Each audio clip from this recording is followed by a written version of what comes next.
Happy சாபத் ஓய்வு நாள் நல்வாழ்த்துக்கள். மீண்டுமாக மற்றொரு ஓய்வு நாளில் நாம் எல்லோரும் பிரவேசிக்கத்தக்கதான பாக்கியத்தை ஆண்டவர் நம் வாழ்க்கையில் கூட்டி தந்தார். ஆண்டவருக்கு கொடான கொடி ஸ்தோத்திரங்கள். இந்த நாளிலும் ஆண்டவரை தொழுது கொள்ளவும் அவருக்கு நன்றி சொல்லவும் மனதார காத்து கொண்டிருக்கும் உங்கள் ஒவ்வொருவரையும் இயேசு கிறிஸ்துவின் இனிய நல் நாமத்தினாலே வாழ்த்தி வரவேற்கிறோம். இந்த நல்ல பாடல் கூட்டத்தை நாம் துவங்கும் முன்பாக நாம் தலைகளை தாழ்த்தி ஜெபிப்போம். அன்பும் இரக்கமுள்ள நல்ல தகப்பனே, சுவாமி, இந்த பரிசுத்தமான ஓய்வு நாளின் நல் ஆரம்ப வேலைக்காக நன்றி செலுத்துகிறோம். சுவாமி, கடந்த வாரம் முழுவதும் நீர் எங்களை காத்து வழிநடத்தி வந்த தயவுக்காய் ஸ்தோத்திரங்கள். எங்கள் எல்லா பலவீனங்களிலும் உம்முடைய பலத்தை எங்களுக்கு பூரணமாய் தந்து வந்தீரே, உமக்கு ஸ்தோத்திரங்கள். இந்த ஓய்வு நாளிலும் நாங்கள் பிரவேசிக்கத்தக்கதான ஒரு பெரிய ஸ்லாக்கியத்தை எங்கள் வாழ்க்கையில் நீர் கூட்டி தந்ததுக்காய் உமக்கு நன்றிகள் சுவாமி. இப்பொழுதும் உம்மை துதிக்கத்தக்கதாக இருக்க இந்த பாடல்களை ஆசிர்வதிங்கள். பாடுகிற ஒவ்வொரு பிள்ளைகளையும் நீர் பலப்படுத்தி நாங்கள் விசுவாசத்துடன் இந்த பாடல்களை பாட எல்லா துதிகன மகிமை நீர் ஏற்றுக்கொள்ளும். இந்த நன்மைகளை இயேசுவின் நாமத்தினாலே வேண்டிக் கொள்கிறோம் நல்ல தகப்பனே, ஆமென். இந்த பாடல் கூட்டத்தின் முதல் பாடலாக பாடல் எண் 154வது பாடலை நாம் சேர்ந்து பாடுவோம். பாடல் எண் 154. இயேசுவையே துதி செய் என் மனமே, இயேசுவையே துதி செய். இயேசுவையே துதி செய் நீ மனமே, இயேசுவையே துதி செய். கிறிஸ்தேசுவையே துதி செய் நீ மனமே, இயேசுவையே துதி செய். மாசனகாத பராபர வஸ்த, மாசனகாத பராபர வஸ்த, நேசகுமாரமையான கிறிஸ்த, நேசகுமாரமையான கிறிஸ்த, இயேசுவையே துதி செய் நீ மனமே, இயேசுவையே துதி செய். கிறிஸ்தேசுவையே துதி செய் நீ மனமே, இயேசுவையே துதி செய்.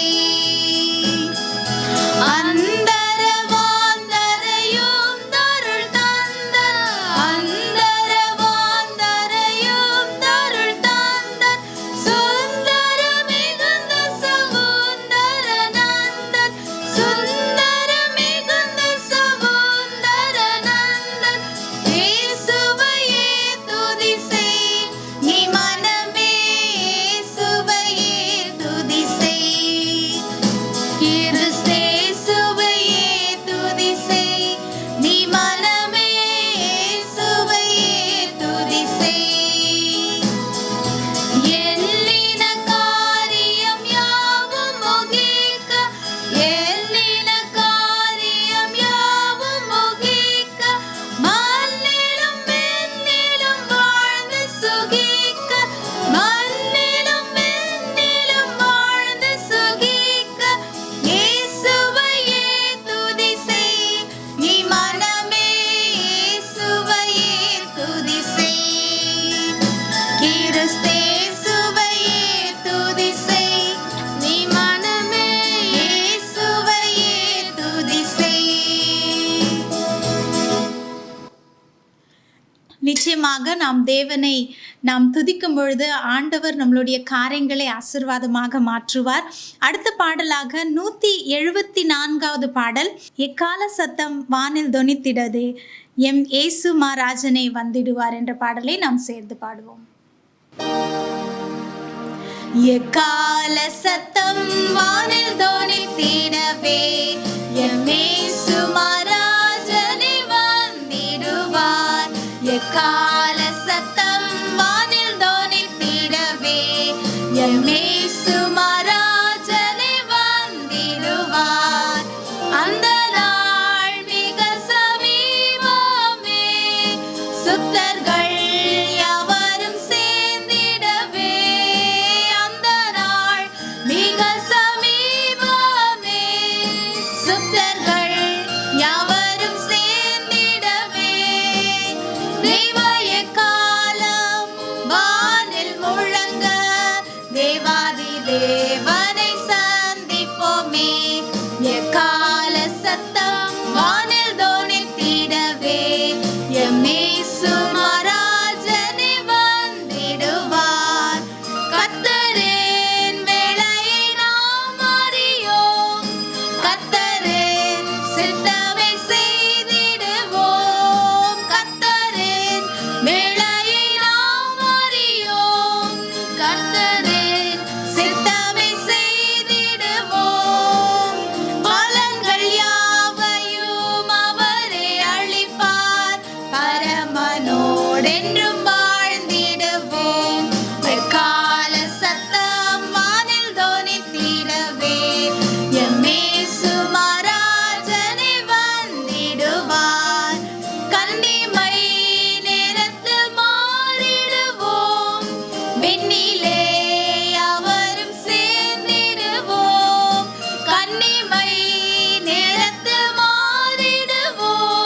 முடியாதே.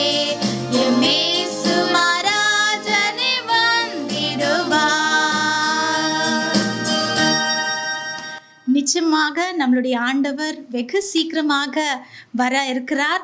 அவருடைய வருகைக்கு நாம் ஆயத்தப்படுவோம். அவருடைய நேரம் எப்பொழுது என்று நமக்கு தெரியாது. ஆனாலும் கண்ணீர் இல்லாத ஒரு நாள், ஒரு நேரம் அந்த உலகத்தில் நாம் காணப்போகிறோம். அடுத்த பாடலாக 209வது பாடலை நாம் பாடுவோம். இயேசுவை போல் அழகுள்ளோர் யாரும் இல்லை பூவினில். இயேசுவை போல் அழகுள்ளோர் யாரும் இல்லை பூவினில், இதுவரை கண்டதில்லை காண்பதும் இல்லை. இயேசுவை போல் அழகுள்ளோர் யாரும் இல்லை பூவினில், இதுவரை கண்டதில்லை காண்பதும் இல்லை. பூரண அழகுள்ளவரே பூவில் எந்த வாழ்க்கையாதில் நீரை போதும் வேறே வேண்டாம் எந்த நண்பர் இயேசுவே. மண்ணிற்காக மாணிக்கத்தை விட்டிட மாட்டேன், வேறும் மண்ணிற்காக மாணிக்கத்தை விட்டிட மாட்டேன். சம்பூரண அழகுள்ளோர் என்னை மீட்டு கொண்டீரே, சம்பூரணமாக என்னை உந்தனக்கின்றேன். சம்பூரண அழகுள்ளோர் என்னை மீட்டு கொண்டீரே, சம்பூரணமாக என்னை உந்தனக்கின்றேன். பூரண அழகுள்ளவரே பூவில் எந்த வாழ்க்கையார் நீரை போதும் வேறே வேண்டாம் எந்த நண்பர் இயேசுவே. மண்ணிற்காக மாணிக்கத்தை விட்டிட மாட்டேன், வேறும் மண்ணிற்காக மாணிக்கத்தை விட்டிட மாட்டேன். எருசலேம் குமாரிகள் என்னை முற்றும் வளைந்தும் உம்மில் உள்ள என்ற நன்மை நீக்க முயன்றார். எருசலேம் குமாரிகள் என்னை முற்றும் வளைந்து உம்மில் உள்ள என்ற நன்மை நீக்க முயன்றார். பூரண அழகுள்ளவரே பூவில் எந்த வாழ்க்கையாதில் நீரே போதும் வேறே வேண்டாம் எந்த நண்பர் இயேசுவே. மண்ணிற்காக மாணிக்கத்தை விட்டிட மாட்டேன், வேறும் மண்ணிற்காக மாணிக்கத்தை விட்டிட மாட்டேன். கற்பனை மீறாதவர்க்கு கானானை தருபவர், கனிவான கரம் கொண்டு நம்மை அணைப்பார். கற்பனை மீறாதவர்க்கு கானானை தருபவர், கனிவான கரம் கொண்டு நம்மை அணைப்பார். பூரண அழகுள்ளவரே பூவில் எந்த வாழ்க்கையாதில் நீரே போதும் வேறே வேண்டாம் எந்த நண்பர் இயேசுவே.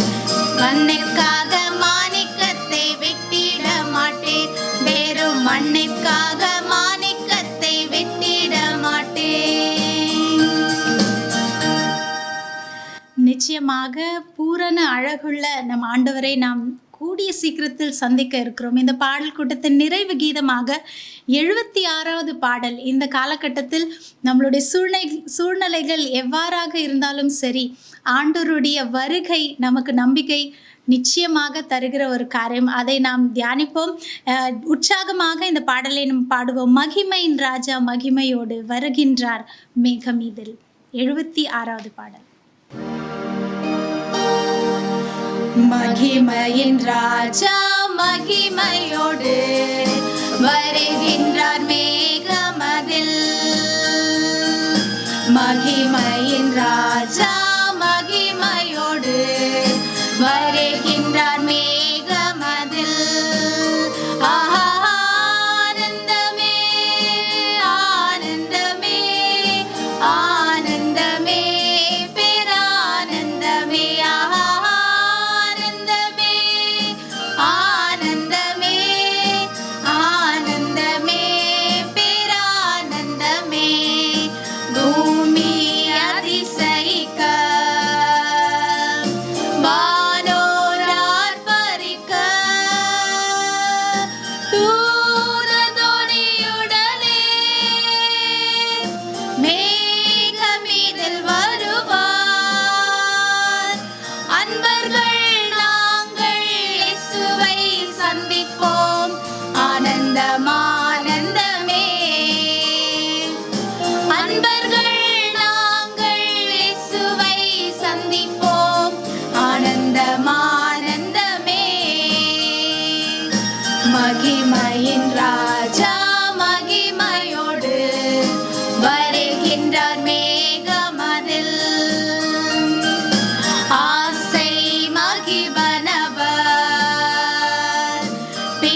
உற்சாகமாக பாடிய உங்கள் ஒவ்வொருவரையும் தேவன் தாமே ஆசீர்வதிப்பாராக.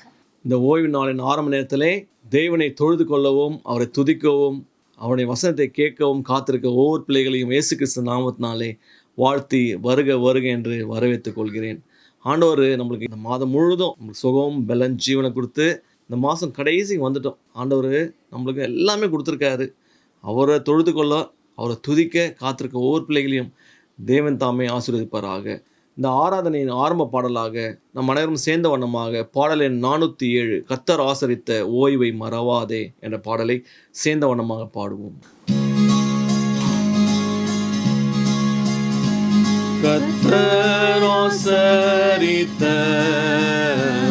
ஓய்வு மறவாதே, வானநாளில் சிறந்த சோதித்த தீனமே, லௌகீக ஜோலி நீக்கி உன்னத களிப்பு, விண்ணத ஜோதியோடு இந்நாள் உதித்தது.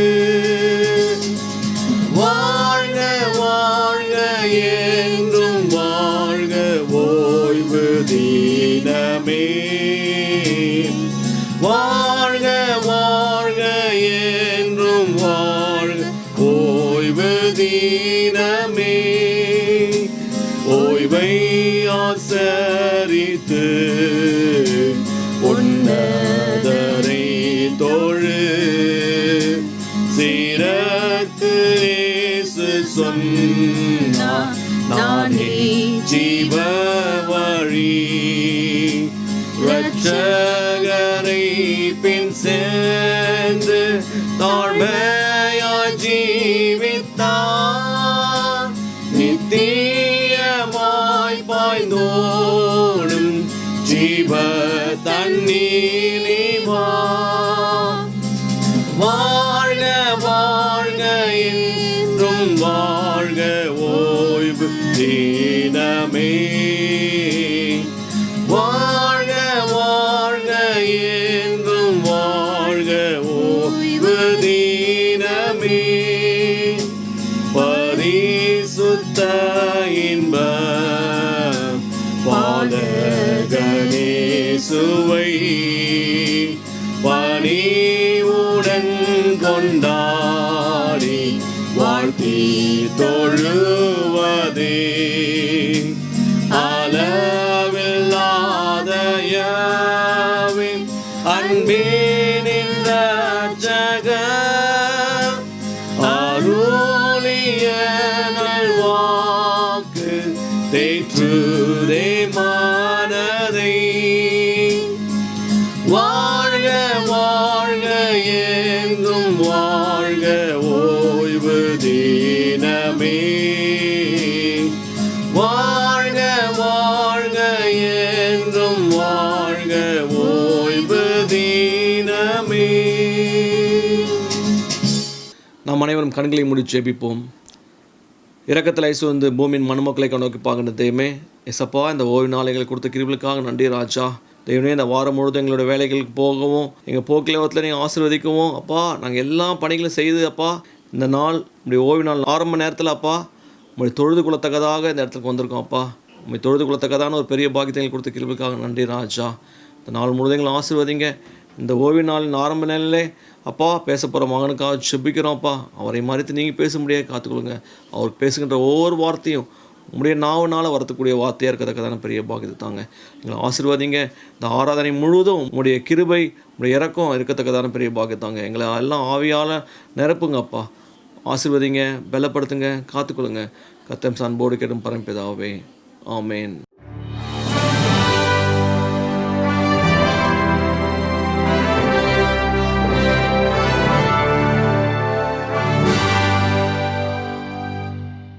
கிறிஸ்து இயேசுக்குள்ளாக மீண்டுமாக உங்களை சந்திப்பதில் நான் மிகுந்த மகிழ்ச்சி அடைகிறேன். எனக்கு அருமையான தேவனுடைய பிள்ளைகளே, ஆபத்தான காலத்திலும் கர்த்தர் நமக்கு நல்லவராகவே இருக்கிறார்.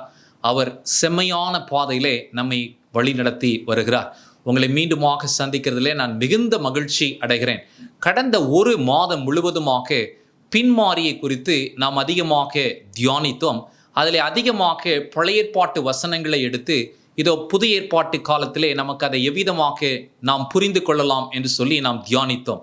ஆனால் இந்த விசை நாம் என்ன செய்ய போகிறோமே என்றால், புதிய ஏற்பாட்டிலே ஆண்டவர் நமக்கு கொடுத்திருக்கும் மேன்மையான வசனங்களிலிருந்து ஆன்மீக போராட்டம், இது ஒரு ஆவிக்குரிய யுத்தமாக இருக்கிறது. இந்த யுத்தத்திலே உங்களுக்கும் எனக்கும் ஆண்டவர் பங்கை கொடுத்திருக்கிறார். அதை எவ்விதமாக நாம் ஆற்ற வேண்டும் என்பதை நாம் புரிந்து கொள்ளத்தக்கதாக இருக்கிறோம். இதை நாம் தியானிக்கத்தக்கதாக நம்முடைய கண்களை மூடி நாம் ஜெபம் செய்யலாமா? மகா வல்லமையும் கிருபையும் அன்பும் தயவுள்ள எங்கள் ஆண்டவரே, இதோ இந்த பரிசுத்தமான நாளுக்காக மீண்டுமாய் உம்மை ஸ்தோத்தரிக்கிறோம் ராஜா. உம்முடைய வல்லமையான கரம், கிருபை, தயவு எங்களை இம்மட்டுமாக பாதுகாத்து வருகிறதற்காக உம்மை ஸ்தோத்தரிக்கிறோம் ராஜா. இதோ கடைசி காலத்திலே நாங்கள் ஞானம் உள்ள பிள்ளைகளாய், இதோ காலம் பொல்லாததாய் இருக்கிறது என்பதை அறிந்து புரிந்து நாங்கள் ஜீவிக்க எங்களுக்கு உதவி செய்யும்.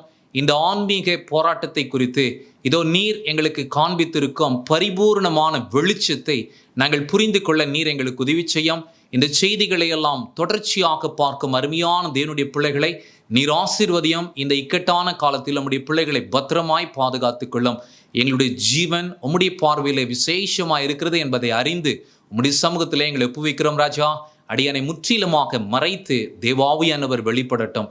நன்மைகளை கிறிஸ்து இயேசுவின் மூலமாக கேட்கிறோம் எங்கள் பரலோகத்தின் நல்ல பிதாவே, ஆமென். எனக்கு அருமையான தேவனுடைய பிள்ளைகளே, இந்த லாக்டவுன் இன்னும் எவ்வளவு நாட்கள் நீடிக்கும் என்பது நமக்கு தெரியாது. ஆனாலும் இந்த சூழ்நிலையிலே ஆண்டவருடைய வார்த்தையை நாம் அதிகமாக தியானிக்க ஆண்டவர் நமக்கு வாய்ப்பு கொடுத்திருக்கிறார். இந்த காணொளியின் மூலமாக, இந்த யூடியூப் மூலமாக உங்களை தொடர்ச்சியாக சந்திக்க ஆண்டவர் கொடுத்த இந்த மேலான ஸ்லாக்கியத்திற்காக நன்றி. ஒவ்வொரு கிறிஸ்துவனும் இதோ தன்னுடைய வாழ்க்கையிலே ஒரு போராட்டம் அல்லது ஒரு யுத்தம் இருக்கிறது. இந்த யுத்தத்திலே ஆண்டவர் இதோ ஒரு மேலான வெற்றியை கல்வாரி சிலுவையிலே காண்பித்திருக்கிறார். அவர் வெற்றி பெற்று நிச்சயமாய் அந்த வெற்றி உங்களுக்கு உண்டு என்று சொல்லி சீஷர்களுடைய மனதை திடப்படுத்தி தொடர்ந்து அவர் விட்ட அந்த போராட்டத்தை அவருடைய சீடர்கள் அதை செய்ய வேண்டும் என்று சொல்லி ஆண்டவர் கட்டளையிட்டு இதோ கிறிஸ்தவர்களாகிய நமக்கும் அதை கற்றுக் கொடுத்திருக்கிறார் என்பதை இந்த நாளிலே நாம் புரிந்து கொள்ளத்தக்கதாக இருக்கிறோம். அதில் வெளிப்படுத்தின விசேஷம் 12ஆம் அதிகாரத்தை நாம் தியானிக்கும் பொழுது மிக அழகாக கிறிஸ்து எவ்விதமாக வெற்றியை பெற்று அவர் தம்முடைய சிங்காசனத்திற்கு எடுத்துக்கொள்ளப்பட்டார் என்பதை அந்த அதிகாரம் காண்பிக்கிறது. ஆனால் அந்த அதிகாரத்தினுடைய கடைசி வசனத்தை நாம் கவனிக்கும் பொழுது சாத்தான் மிகுந்த கோபத்துடன் இருக்கிறான். அவன் இதோ யாரோடு யுத்தம் பண்ண அவன் ஆயத்தமாய் புறப்பட்டு வந்திருக்கிறான் என்பதை மிக அழகாக அங்கே காண்பிக்கிறார்.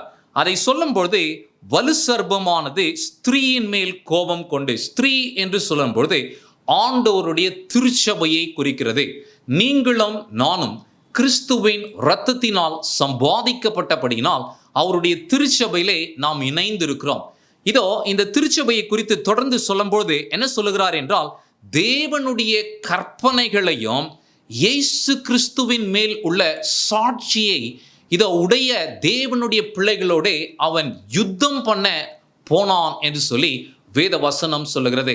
அப்படி என்றால் எனக்கு அருமையான தேவனுடைய பிள்ளைகளே, நாம் ஏதோ நிர்விசாரமாக இருந்து நம்முடைய நாட்களை நாம் வீணாக கழிப்போமே என்றால் இந்த யுத்தத்திலே வெற்றி தோல்வி என்பது உண்டு. இதோ நாம் எந்த பக்கத்திலே இருக்கிறோம், நம்முடைய நேசர் வெற்றி பெற்று நமக்கு அந்த வெற்றியை உறுதியாக காண்பித்து இருக்கிறார். அப்படி என்றால் இவைகளை சீஷர்கள் மிக நேர்த்தியாக புரிந்து கொண்டார்கள். ஏன் அப்படின்னா நம்ம எல்லாருக்கும் நன்றாக தெரியும், யூதர்களை பொறுத்த வரைக்கும் ஆண்டவர் அவர்களுக்கு ஒன்றையும் மறைத்து வைக்காமல் ஒவ்வொரு காலத்திலும் தீர்க்கதரிசிகளை ஏற்படுத்தி இதோ தம்முடைய ஊழியக்காரர்களை அனுப்பி அவர்களுடைய பிள்ளைகளுக்கு ஆண்டவர் கற்றுக் கொடுத்து வந்தார். அதே போலதாங்க தம்முடைய இரத்தத்தினால் சம்பாதித்த பிள்ளைகளாகிய உங்களையும் என்னையும் நாம வஞ்சனையில விழுந்து போகாதபடிக்கு இதோ இந்த ஆன்மீக போராட்டத்திலே நாம் ஜாக்கிரதையா இருக்கிறதற்கு ஏதுவாக ஆலோசனைகளை ஆண்டவர் கொடுத்திருக்கிறார். அது என்ன என்பதை நாம் கவனிக்க வேண்டும். அதிலே குறிப்பாக இந்த எபேசு பட்டணத்திற்கு எழுதின புத்தகம் இருக்கு இல்லைங்களா, த புக் ஆஃப் எஃபிஷியன்ஸ், அந்த புத்தகத்தை நாம் வாசிக்கும் பொழுது தியானிக்கும் பொழுது மிக அழகாக பவுல் காண்பிக்கிறார். நாம் எல்லாரும் இதோ ஆண்டவருடைய மனையாட்டியாக இருக்கிறோம், அவருடைய சுய சரீரமாக இருக்கிறோம், அவருடைய இரத்தத்தினாலே நம்மை சம்பாதித்து இருக்கிறார். இதோ கரை திரை முதலானவைகள் ஒன்றும் இல்லாத ஒரு பழுதற்ற சபையை இதோ அவர் ஆயத்தம் பண்ணுகிறதே அவருடைய நோக்கமாக இருக்கிறது. அந்த 5ஆம் அதிகாரத்தை பேசிட்டு 6ஆம் அதிகாரத்தில் தான் பவுல் இந்த மிக முக்கியமான விஷயத்தை சொல்றார். அது என்ன என்று நாம் தியானிக்கும் பொழுது எபேசியரின் புத்தகம் 6ஆம் அதிகாரம் அதிலே 10வது வசனத்திலே சொல்லும் பொழுது, கடைசியாக என் சகோதரரே, ஆம் எனக்கு அருமையான தேவனுடைய பிள்ளைகளே, யாரெல்லாம் கிறிஸ்துவின் இரத்தத்தினால் சம்பாதிக்கப்பட்டிருக்கிறார்களோ நிச்சயமாகவே நாம் எல்லாரும் சகோதரர்களாக இருக்கிறோம்.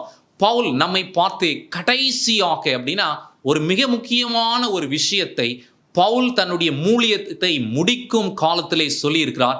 அது என்ன என்று பார்க்கும்பொழுது, கர்த்தரிலும் அவருடைய சத்துவத்தின் வல்லமையிலும் பலப்படுங்கள் என்று சொல்லுகிறார். நிச்சயமாகவே எனக்கு அருமையான தேவனுடைய பிள்ளைகளே, அதனால தான் இதுக்கு முன்னாடி முன்மாரியை குறித்தும் பின்மாரியை குறித்து நாம் அதிகமாக தியானித்தோம்.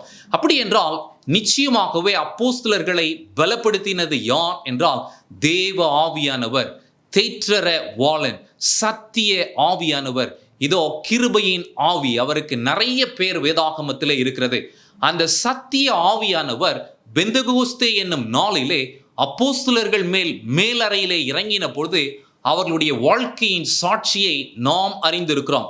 அவர்கள் எல்லாரும் இதோ ஆண்டவருடைய சத்துவத்தின் வல்லமையை அவர்கள் தரித்து கொண்ட நாள் துவங்கி ஒரு வல்லமையான ஊழியத்தை அவர்கள் செய்து முடித்தார்கள்.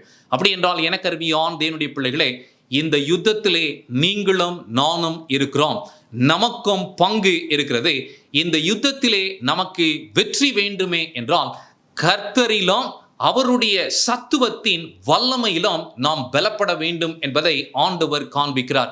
நிச்சயமாகவே எனக்கு அருமையான தேவனுடைய பிள்ளைகளை, ஏன் அப்படின்னா கீழே அந்த வசனத்தை அப்படியே அந்த அதிகாரத்தை படிக்கும்போது, பிசாசின் தந்திரங்களோடு நாம் எதிர்த்து நிற்க திராணி உள்ளவர்கள் ஆகும்படியாக என்று சொல்லுகிறார். ஏன் அப்படின்னா பிசாசு வஞ்சகன். அவன் நய வஞ்சகமாக ஏவாளை வஞ்சித்தான். இதோ இது நிமித்தமாய் கீழ்ப்படியாமை வந்தது. ஆதாம் கீழ்ப்படியாமைக்குட்பட்டார் என்று சொல்லி நாம் வேதத்திலே வாசிக்கிறோம். நிச்சயமாகவே எனக்கு அருமையான தேவனுடைய பிள்ளைகளே, இதோ ஒரு சிறு பாவம் தானே என்று நாம் நினைப்போமே என்றால் அந்த ஒரு சிறு பாவம் தான் எந்த அளவிற்கு வேதனையை உண்டு பண்ணி இருக்கிறது என்றால் நாம் வேதனையில் இருக்கிறோம். அது மாத்திரமில்லை, தேவகுமாரரே இறங்கி வந்து கல்வாரி சிலுவிலே மரிக்கிறதற்கு ஏதுவாக ஒரு சிறு பாவம் தானே, என்ன செஞ்சாங்க? அவங்க அந்த பழத்தை எடுத்து சாப்பிட்டாங்க. ஆனாலும் எனக்கு அருமையான தேவனுடைய பிள்ளைகளே, கர்த்தருடைய கற்பனையை மீறுகிறது பாவமாக இருக்கிறது. ஆதலால் மிகுந்த ஜாக்கிரதையாக இருக்க வேண்டும். அதனால தான் பிசாசுடைய நோக்கமே என்ன அப்படின்னா, ஆண்டவருடைய கற்பனையை யாரெல்லாம் உண்மையா கை கொள்ளணும்னு நினைக்கிறாங்களோ அவனுடைய டார்கெட் அவங்க தான் என்று சொல்லும்போது வேற யாரும் இல்லை, நம்ம தான். மீதமான திருச்சபையராகிய நீங்களும் நானும் ஆண்டவருடைய சர்வாயுத வர்க்கத்தை நாம் தரித்து கொண்டு இந்த யுத்தத்திலே நின்றால் ஒழிய நமக்கு வெற்றி கிடைக்காது என்பதை நாம் புரிந்து கொள்கிறது மிகவும் அவசியமா இருக்கிறது. ஏன் அப்படின்னா பவுல் ஒரு பரிசேயனாக இருந்து அவனுக்கு வேத எழுத்துக்கள் எல்லாம் நன்றாக தெரியும். கமாலியல் இடத்திலே படித்தவன். ஆனாலும் அவன் வஞ்சிக்கப்பட்டிருந்தான். ஏன் அப்படின்னா வந்த மேசியா யார் என்பது அவனுக்கு தெரியாமல் இருந்தது. கிறிஸ்துவர்களை துன்பப்படுத்தி வந்தான். ஆனால் ஆண்டவர் இதோ அவனை சந்தித்த நாள் துவங்கி சத்திய வார்த்தைகளை அவன் புரிந்து கொள்ள ஆரம்பித்தான். இப்போ அந்த பவுல் இந்த யுத்தத்தை குறித்து இன்னும் ஆழமா கற்றுக் கொடுக்கிறார். என்ன தெரியுங்களா சொல்றாரு? அதை 2 கொரிந்தியரின் புத்தகம் 10ஆம் அதிகாரம் அதிலே 4வது வசனத்திலே சொல்லும்போது என்ன சொல்றாருன்னா, எங்களுடைய போர் ஆயுதங்கள் மாம்சத்திற்கு ஏதுவானதாய் இராமல். அப்படின்னா போர் என்று சொல்லும்போது நம்ம எல்லாருக்கும் நல்லா தெரியும். இன்னைக்கு போர் என்றால் ஒருவன் யுத்தம் செய்ய வேண்டும் என்றால் கத்தி அவசியமா இருக்கிறது. அந்த நாட்களிலே முதல்லலாம் வந்து கல்லுல அடித்து மனிதர்களை கொன்றார்கள். அதற்கு அயனேஜ் என்று அதற்கப்புறம் வந்தபொழுது மனிதன் வந்து ஈட்டி கத்தி மற்றவைகளை செய்ய ஆரம்பித்தான். அதற்கு பிற்பாடாக வெவ்வேறு விதமான அணு ஆயுதங்கள் வந்தது. இப்போ நம்ம என்ன இருக்கிறோம் அப்படின்னா ரொம்ப மோசமான அணு ஆயுதம் என்று சொல்லுகிறதை காட்டிலும் இந்த நுண்ணுயிரிகளையெல்லாம் புதுசாக கண்டுபிடித்து மனிதர்களுக்குள்ளாக அனுப்பி யுத்தத்தை மனிதன் செய்து கொண்டிருக்கிறான் என்று நாம் பார்க்கிறோம். நிச்சயமாகவே எனக்கு அருமையான தேவனுடைய பிள்ளைகளே, மனிதர்களுக்குள்ளாக ஒரு பகுதியிலே யுத்தம் நடந்து கொண்டிருக்கும் போதே இதோ தேவனுக்கும் சாத்தானுக்கும் இடையிலே நடக்கும் இந்த யுத்தம் இன்னும் தொடர்ந்து கொண்டுதான் இருக்கிறது. நாம் யார் பட்சத்திலே இருக்கிறோம்? இப்போ இந்த யுத்தத்தை குறித்து அவர் தொடர்ந்து சொல்லும் போது இது ஏதோ நம்ம ஒருத்தர் கைப்பிடித்து பல பரீட்சை போல் அல்ல. அதான் இங்க சொல்றாரு, இது மாம்சத்திற்கு ஏதுவானதா இராமல், அப்படின்னா இது ஆவிக்குரிய ஒரு யுத்தமாக இருக்கிறது. அதனால தான் ஆன்மீக போராட்டம் என்று சொல்லுகிறோம். அதை தொடர்ந்து அங்கு வாசிக்கும் பொழுது அரண்களை நிர்மூலமாக்குறதற்கு ஏதுவாக தேவ பலன் உள்ளதாக இருக்கிறது. நிச்சயமாகவே எனக்கு அருமையான தேவனுடைய பிள்ளைகளே, யாரெல்லாம் கர்த்தருடைய ஆவியானவரால் பலப்படுத்தப்படுகிறார்களோ வேத வசனத்தை அவர்கள் தெளிவாக புரிந்து கொள்வார்கள். சாத்தானுடைய வஞ்சனையிலும் அவனுடைய தந்திரத்திலே நிச்சயமாக அகப்பட மாட்டார்கள். ஏவாள் அகப்பட்டால், இதோ ஏவாளுடைய சந்ததி அகப்பட்டது. ஆனாலும் கிறிஸ்துவினுடைய பிள்ளைகளாகிய இதோ நீங்களும் நானும் அவருடைய வித்தாக இருக்கிறோம், அவருடைய பிள்ளைகளாக இருக்கிறோம்.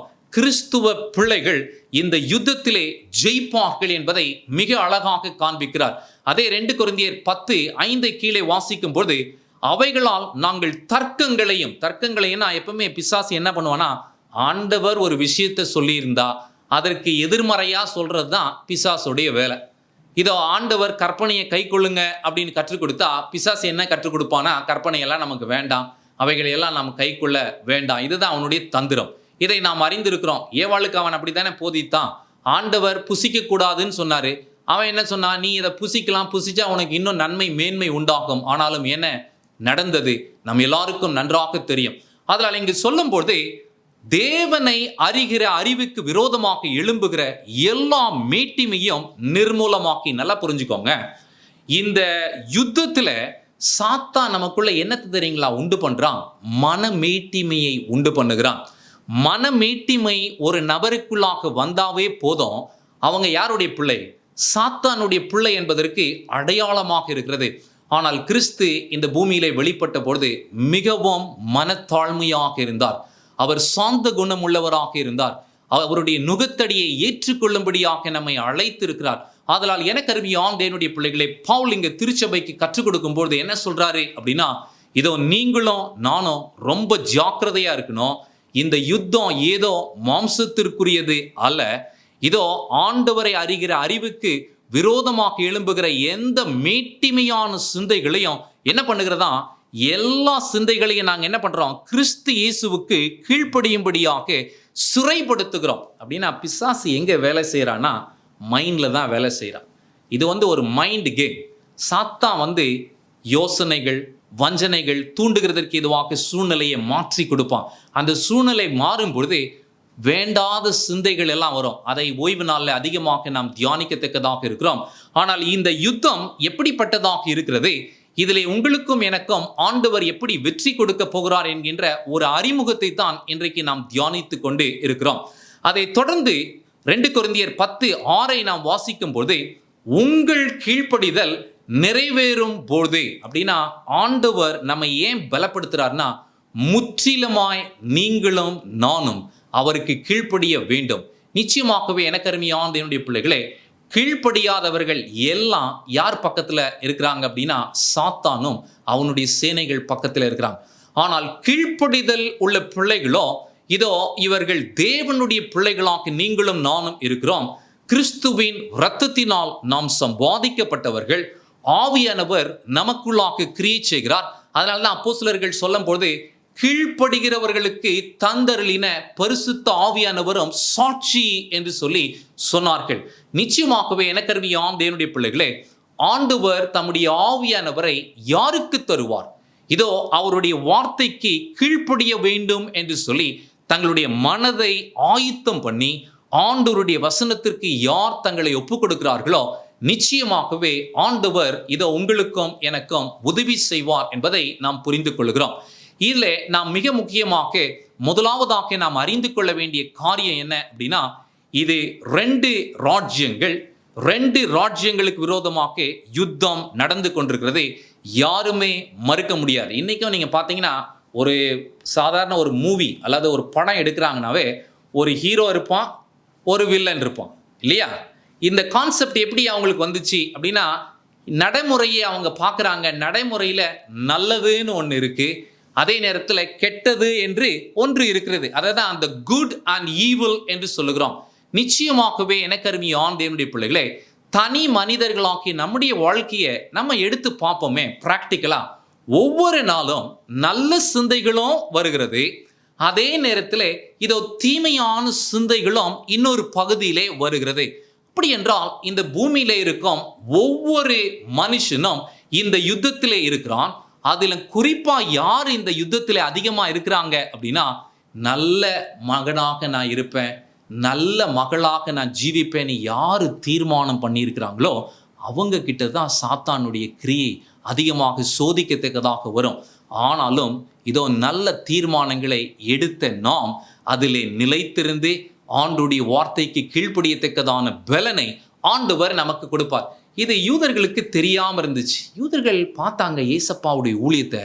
ஏசப்பா அந்த ஊழியத்தை செஞ்சதும் அவர் பயங்கர வல்லமையாக ஊழியம் செய்தார். ஏன் அப்படின்னா, அவர் ஒவ்வொரு நோய்வாய்ப்பட்டவர்களை தொட்ட பொழுது, இதோ அவர்களுக்கு சுகம் கொடுத்த பொழுதெல்லாம் பிசாசுகளும் அசுத்த ஆவிகளும் இதோ நோய்வாய் பிடித்த மனிதர்களை விட்டு அது புறப்பட்டு போனது. இவங்கெல்லாம் பார்க்குறாங்க, ஆச்சரியப்பட்டு, இது என்ன பயங்கரமாக இருக்கிறது, இவர் என்ன பிசாசுகளை எல்லாம் துரத்துகிறாரே. உடனே பரிசேயன் பார்த்தான், வேதபாரகர் பார்த்தான், இவர் பெயல்செபூவின் தலைவன். பெயல்செபூ என்று சொல்லும்போது சாத்தானுடைய தலைவன் என்று நாம் பார்க்கிறோம். இப்போ இயேசுவுக்கு என்ன பட்டம் கொடுத்தாங்கன்னா, இவர் பிசாசுனால பிசாசை துரத்துறாரு என்று அவரை குறித்து குற்றம் சாட்டினார்கள். அப்பதான் ஆண்டவர் சொல்றாரு, இந்த வசனம் மத்தேயின் புத்தகம் 12ஆம் அதிகாரம் 28வது வசனம், 22ல இருந்தே நீங்க படிச்சு பாருங்க வீட்டில் ஃப்ரீயா இருக்கும்போது. ஆண்டவர் மிக அழகாக அவர்களுக்கு கற்றுக் கொடுக்கிறார். இந்த 28வது வசனத்துல ஆண்டவர் அவர்களுக்கு என்ன கற்றுக் கொடுத்தார்னா, நான் தேவனுடைய ஆவியினாலே பிசாசுகளை துரத்துகிறபடியினால். அப்படின்னா நல்லா புரிஞ்சுக்கோங்க, மானிட ரூபத்திலே வெளிப்பட்ட கிறிஸ்துவை பலப்படுத்தினது யார் அப்படின்னா ஆவியானவர். ஏன் அப்படின்னா, நம்ம எல்லாருக்கும் நல்லா தெரியும், யோவான் ஸ்தானகன் மூலமாக கிறிஸ்து இயேசு ஞானஸ்தானம் எடுத்த பொழுது இதோ பரிசுத்த ஆவியானவர் புறாவை போல் ரூபம் கொண்டு கிறிஸ்துவின் மேல் இறங்கினார் என்று பார்க்கிறோம். அவருடைய ஊழிய காலம் முழுவதும் நம்ம படிக்கும் பொழுது பிதாவாகிய தேவன் தம்முடைய ஆவியை அளவில்லாமல் யாருக்கு கொடுத்தாருங்க? குமாரருக்கு கொடுத்தார். அப்படி என்றால் கிறிஸ்து செய்த ஒவ்வொரு அற்புதமாகிலும், ஒவ்வொரு அடையாளமாகிலும், பேசின ஒவ்வொரு வார்த்தைகளாகிலும், எந்த செயல்பாடாக இருந்தாலும் அவர் தேவ ஆவியினாலே நிரம்பி செய்தார் என்று நாம் பார்க்கிறோம். அப்படி என்றால் நிச்சயமாகவே எனக்கு அருமையான தேவனுடைய பிள்ளைகளே, அதே ஆவியானவர் நமக்குள்ளாக கிரியை செய்யும் பொழுது வல்லமை உண்டு. அதை இங்க தொடர்ந்து சொல்லும் பொழுது ஆண்டவர் என்ன சொல்றாருன்னா, நீங்க நினைக்கிற மாதிரி பிசாசின் ஆவியினாலேயோ அல்லது பிசாசின் வல்லமையினால நான் பேய்களை விரட்டவில்லை, தேவ ஆவியானவரை கொண்டு நான் இதை செய்கிறேன் என்று அவர் சாட்சி கொடுத்து என்ன சொல்றார் பாருங்கள். இதோ தேவ ஆவியினாலே பிசாசுகளை துரத்துகிறபடியினால் தேவனுடைய ராஜ்யம் உங்களிடத்திலே வந்திருக்கிறது. அப்படின்னா இதுல ஒரு விஷயத்தை ஆண்டவர் ரொம்ப தெளிவா அவங்களுக்கு காமிச்சிட்டார். இந்த பூமி இதோ பிசாசின் கையிலே அகப்பட்டு விட்டது. எப்பொழுது ஆதாமும் ஏவாளும் கீழ்ப்படியாமல் போனார்களோ அப்பொழுதே இந்த உலகத்திற்கு அதிபதியா யார் மாறிட்டா? பிசாசு மாறிட்டான். அவன் கையில் இருந்தோம், அவனுடைய கிரியைகளில் இருந்தோம் தம்முடைய பிள்ளைகள், அதாவது ஆபிரகாமின் சந்ததி ஆகிய விசுவாச பிள்ளைகளாகிய உங்களையும் என்னையும் பிரித்தெடுக்க ஆண்டவர் இந்த பூமிக்கு வந்தார். நிச்சயமாகவே எனக்கு அருமையான தேவனுடைய பிள்ளைகளே, 2 ராஜ்யம் இருக்கிறது.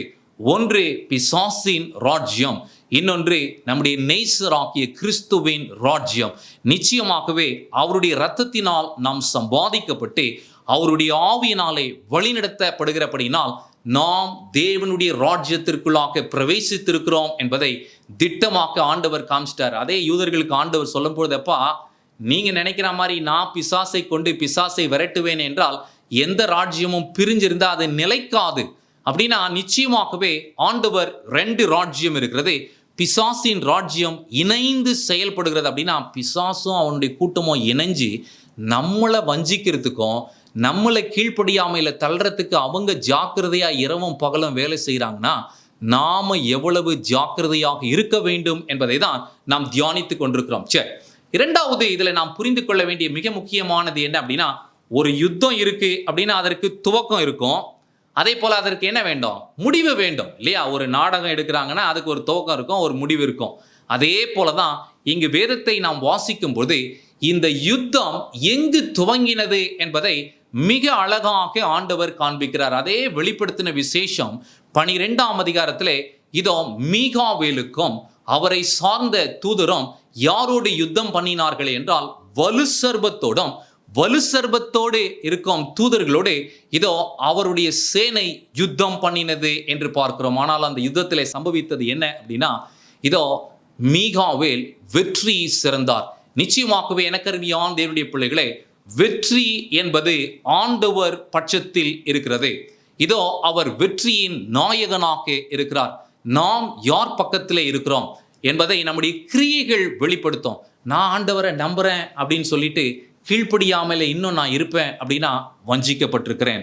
ரொம்ப ஜாக்கிரதையா இருக்கணும். இன்னைக்கு நிறைய கிறிஸ்துவங்க, நான் ஞானஸ்தானம் எடுத்துட்டேன், நான் சபைக்கு போறேன், ஆனாலும் கிரியைகள் சுத்திகரிக்கப்பட்டிருக்கிறதா, என்னுடைய கீழ்ப்படிதல் ஆண்டவருக்கு உகந்ததாக மாறி இருக்கிறதா என்பதை நிறைய பேர் சிந்திக்கிறதே இல்லை. இந்த யுத்தத்தை குறித்து ஆண்டவர் சொல்லும் போது, இந்த யுத்தம் துவங்கிட்டு அதை ஒரு முடிவு உண்டு. நம்ம எல்லாருக்கும் World War I தெரியும், World War II தெரியும். ஆனால் அதே நேரத்தில் இதோ அதற்கு எல்லாத்திற்கும் முன்னாடி யுத்தம் பரலோகத்திலே உண்டானது, வானத்திலே அந்த யுத்தம் உண்டாயிற்று என்று சொல்லி மிக அழகாக யோவான் காண்பிக்கிறார். அதில் என்ன காண்பிக்கிறார் அப்படின்னா, இதோ கீழ்ப்படியாதவர்கள் எப்பொழுதுமே தள்ளப்படுவார்கள். அதுதான் இவங்களுக்கு சம்பவித்தது. வெளிப்படுத்தல் 12:8 அதை மிக அழகாக சொல்றாரு. வானத்திலே அவர்கள் இருந்த இடமும் காணப்படாமற் போயிற்று. அப்படின்னா பிசாசுக்கும் அவனுடைய சேனைகளுக்கும் இடம் இருந்துச்சு, ஆனால் அவர்களுடைய இடம் காணப்படாமற் போயிற்று. ஏன்னா கீழ்ப்படியாமையினாலே. அதை தொடர்ந்து கீழே 12ஆம் வசனத்திலே சொல்லும் பொழுது ஆண்டவருடைய சாட்சி அங்கே என்ன அப்படின்னா, ஆகையால் பரலோகங்களே அவைகளில் வாசமாய் இருக்கிறவைகளே களி கூறுங்கள். ஏன் அப்படின்னா, இதோ பரலோகத்திலே இவன் ஆண்டவருக்கு பிரியமில்லாத காரியங்களை எல்லாம் செய்தான், பொய்க்கு பிதாவாய் இருக்கிறான். பின்னாடி அதெல்லாம் ரொம்ப டீட்டெயிலாக நம்ம படிக்க போறோம். ஆனா இப்போ ஆண்டவர் சொல்றாரு, பரலோகமே களி கூறு. ஏன் அப்படின்னா, இப்ப இங்க யார் இல்ல, பிசாசும் இல்ல, ரொம்ப துன்பப்படுத்திட்டு இருந்த அவனுடைய சேனைகளும் இல்லை, குழப்பத்திற்கு அதிபதி தள்ளப்பட்டான் என்பதை காமிச்சிட்டு இப்போ பாருங்க, இதான் ரொம்ப முக்கியம். பூமியிலும் சமுத்திரத்திலும் குடியிருக்கிறவர்களுக்கு ஐயோ என்று சொல்லுகிறார். இன்னைக்கு ஏன் இந்த லாக்டவுன்ல இந்த ஒரு இதை நாம் தியானிக்க ஆரம்பித்திருக்கிறோம் என்றால், எனக்கு அருமையான தேவனுடைய பிள்ளைகளே, ஐயோ என்று சொல்லக்கூடிய உலகத்திலே நாம் வாழ்ந்து கொண்டிருக்கிறோம். மனுஷனுடைய நிலைமை இன்னைக்கு நீங்க பார்த்தீங்கன்னா, ஐயோ என்ற சத்தத்தை எப்பங்க கேட்போம்? ஒரு வீட்டில் யாரா மரிச்சு போயிட்டாங்க அப்படின்னா ஐயோ என்கின்ற சத்தம் நாம் கேட்போம். இப்போ இந்த ஆபத்து மரணத்திற்கு அதிபதி எங்க வந்துட்டான்? இந்த பூமிக்கு வந்துட்டான். இந்த பூமியில ஏன் மரணம் சம்பவிக்கிறது என்றால், அவன் மரணத்திற்கு அதிபதியாக இருக்கிறான். இன்னொரு பகுதியிலே ஜீவாதிபதியாகிய கிறிஸ்து உங்களுக்காகவும் எனக்காகவும் ஜீவனை கொடுக்க அவர் போராடி கொண்டு இருக்கிறார். இப்போ இந்த ஆன்மீக போராட்டத்தில் ஆண்டவர் ரொம்ப அழகா காண்பிக்கிறாரு. இவனுக்கு இன்னும் கொஞ்ச காலம்தான் இருக்கிறது என்பது யாருக்கு தெரியும்? பிசாசுக்கு தெரியும். ஆனால் அநேக நேரத்தில் நமக்கு இன்னும் கொஞ்ச காலம்தான் இருக்கு என்பதை நாம் யோசிக்கிறது இல்லை. ஆனால் பிசாசு என்ன பண்றான்னா, இன்னும் கொஞ்ச காலம் மாத்திரம் உண்டு என்று அறிந்து யாரை வஞ்சிக்கலாம் என்று சொல்லி அவன் வகை தேடி சுற்றி அலைந்து கொண்டு இருக்கிறானா. அப்படின்னா ஒரு விஷயத்தை நாம் புரிஞ்சுக்கணும் எனக்கு அருமையான தேவனுடைய பிள்ளைகளே. இதோ இந்த ஆன்மீக போராட்டத்திலே இதோ சாத்தானும் அவனுடைய சேனைகளும் ஒரு இடத்துல இருக்கிறாங்க. அது எங்கு என்பது வேதம் விவரிக்கிறது. ஆனால் நம்ம போய் பார்த்தது இல்லை. ஆனாலும் இந்த நிஜமான யுத்தத்திலே ஒரு காணாத ஒரு சத்ருவை குறித்து நாம் பார்த்து கொண்டிருக்கிறோம். நம்ம எல்லாரும் வாழ்க்கையில் என்ன நினைக்கிறோம்னா, இவர் எனக்கு விரோதமாக செஞ்சிட்டாரு, இவர் தான் எனக்கு எதிரி அப்படின்னு நினைக்கிறோம். ஆனால் வேதம் என்ன தெரியுங்களா கற்றுக் கொடுக்கிறது? நாம் எல்லாரும் ஆண்டுடைய பிள்ளைகள். மாம்சத்தில் இருக்கிற சகோதரன் நமக்கு எதிரியே கிடையாது. ஆனால் அந்த சகோதரனை ஏவி விடுகிற சக்தி அல்லது தீமையான சத்ருவின் சேனைகள் தான் நமக்கு விரோதிகள் என்பதை நாம் புரிந்து கொள்ள வேண்டும். மூன்றாவது, இதில் ஆண்டவர் மிக முக்கியமாக நமக்கு ஒரு விஷயத்தை கற்றுக் கொடுக்கிறார். அதை பவுல் சொல்லும்போது எபேசு பட்டணத்திற்கு மிக அழகாக அதை சொல்லுகிறார்.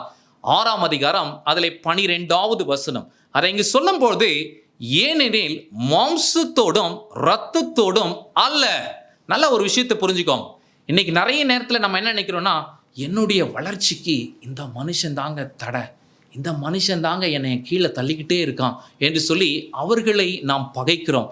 ஆனால் எனக்கு அருமையான தேவனுடைய பிள்ளைகளே, வேதத்தை நன்றாக வாசிக்கிறவர்களுக்கு நல்லா தெரியும். என்கிட்ட கூட நிறைய சர்ச் மெம்பர்ஸ் வந்து சொல்லுவாங்க, பாஸ்டர் இவர் வந்து சரியில்லை பாஸ்டர், எப்போவுமே எங்களுக்கு விரோதமாக பேசிகிட்டு இருக்கார் பாஸ்டர், எப்போவுமே எங்களுக்கு விரோதமாக செய்கிறார். நான் அவங்களுக்கு ஒரே ஒரு விஷயத்தை தான் சொல்லுவேன், அம்மா ஐயா அவர் செய்யலை, இதோ அவர்களை செய்யும்படியாக ஒரு ஆவி ஏவுகிறது, அல்லது சாத்தானின் தூதர்கள் ஏவுகிறார்கள், அல்லது சாத்தானே ஏவுகிறான்.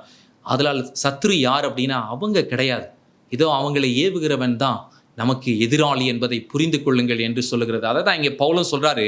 சொல்லும்போது துரைதனங்களோடும் அதிகாரங்களோடும் இப்பிரபஞ்சத்தின் அதிகார லோகாதிபதிகளோடும் இதோ வான மண்டலங்களுக்கு மேல் உள்ள பொல்லாத ஆவிகளின் சேனைகளோடும் நமக்கு போராட்டம் உண்டு. ஆம், எனக்கு அருமையான தேவனுடைய பிள்ளைகளே, ஒருவேளை இந்த COVID-19 நிமித்தமாய் உலகம் வேறு விதமாய் போராடி கொண்டிருக்கலாம். ஆனால் ஆவிக்குரிய யுத்தம் அல்லது ஆன்மீக யுத்தத்திலே பாவம் செய்யக்கூடாது, பரிசுத்தமா வாழணும், நீதியா வாழணும் என்று தீர்மானம் எடுத்த பிள்ளைகளை, இப்போ ஒரு உதாரணத்துக்கு நான் தைரியமா இருக்கணும் அப்படின்னு ஒரு தீர்மானம் எடுத்திருக்கிறேன். இதுதான் விசுவாசத்திற்கு அடையாளம், தைரியம். ஆனால் பிசாசு என்ன பண்ணுவான்னா பயத்தை உள்ளத்தில் கொடுப்பான். அப்போ பயம் வந்துருச்சுனாவே அந்த யுத்தத்தில் கொஞ்சம் கொஞ்சமாக நம்ம என்ன ஆக ஆரம்பிக்கிறோம், தோல்வியை சந்திக்கிறோம் என்பதை நாம் புரிந்து கொள்ள வேண்டும். உடனே பயம் வந்ததும் நம்ம ஒரு விஷயத்தை புரிஞ்சுக்கணும். பயம் வருது, ஏன் வருது? இந்த பயம் எனக்கு வரக்கூடாது. நான் யாருடைய பிள்ளை? ஆண்டவருடைய பிள்ளை. எனக்காக ஒரு பெரிய வெற்றியை யார் பெற்றிருக்கிறா? ஆண்டவர் பெற்றிருக்கிறார். அதே போல ஒவ்வொரு சின்ன செயலையும் நம்முடைய வாழ்க்கையில சோதிக்கணும். நிறைய பேர் என்ன நினைக்கிறாங்கன்னா, ஒரு சின்ன பாவம் தானே, ஆண்டவர் என்னை நேசிக்கிறார்ப்பா, அதெல்லாம் பொறுத்துக்குவார்ப்பா, ஆண்டவர் என்னை மன்னிச்சிருவார்ப்பா அப்படின்னு சொல்லி கொஞ்சம் பாவத்தில் அப்படியே அந்த பாவத்தில் வளர்ந்து அது அப்படியே அவர்களை அழிக்கிறதற்கு எதுவாக சுபாவமாகவும் குணமாகவும் மாறிடுது. அதுக்கப்புறம் அதை மாற்ற நினைக்க வேண்டும் என்று முயற்சி எடுத்தாலும் முடியாத நிலையிலே அகப்படுகிறார்கள். காரணம் என்ன அப்படின்னா, கொஞ்சம் சாத்தானுக்கு இடம் கொடுத்தா போதுங்க, அவன் முழுசாக என்ன பண்ணிடுவான், இதோ எல்லா கிரியைகளையும் செய்கிறதற்கு எதுவாக வந்து விடுவான். அப்போது சாத்தானுக்கும் ஒரு தலைமையாக இருக்குது. துரைதனங்கள், அதிகாரங்கள், பொல்லாத ஆவிகளின் சேனைகள், வான மண்டலங்கள் என்று சொல்லி பவுல் அழகாக காண்பிக்கிறார். அவர்கள் ஒவ்வொரு நாளும் என்ன பண்ணுறாங்கன்னா திட்டம் பண்ணுறாங்க, யாரை எப்போ போய் அட்டாக் பண்ணணும் என்பது அவர்களுடைய டார்கெட். நம்ம எல்லாருக்கும் நல்லா தெரியும் இல்லைங்களா, யோபுடைய வாழ்க்கை. ஆண்டவர் இதோ தம்முடைய புத்திரர்களை எல்லாம் வர ஒரு நாள் பார்த்தபோது அதில் யாரும் வந்தா, யோபுவும் வந்தான் என்று நாம் பார்க்கிறோம். யோபுவின் புத்தகம் 1ஆம் அதிகாரம் நிறைய விஷயம் நம்ம படிச்சிருக்கிறோம். அதில் யார் அங்கே உள்ள வராங்க? சாத்தானும் உள்ள வரான்.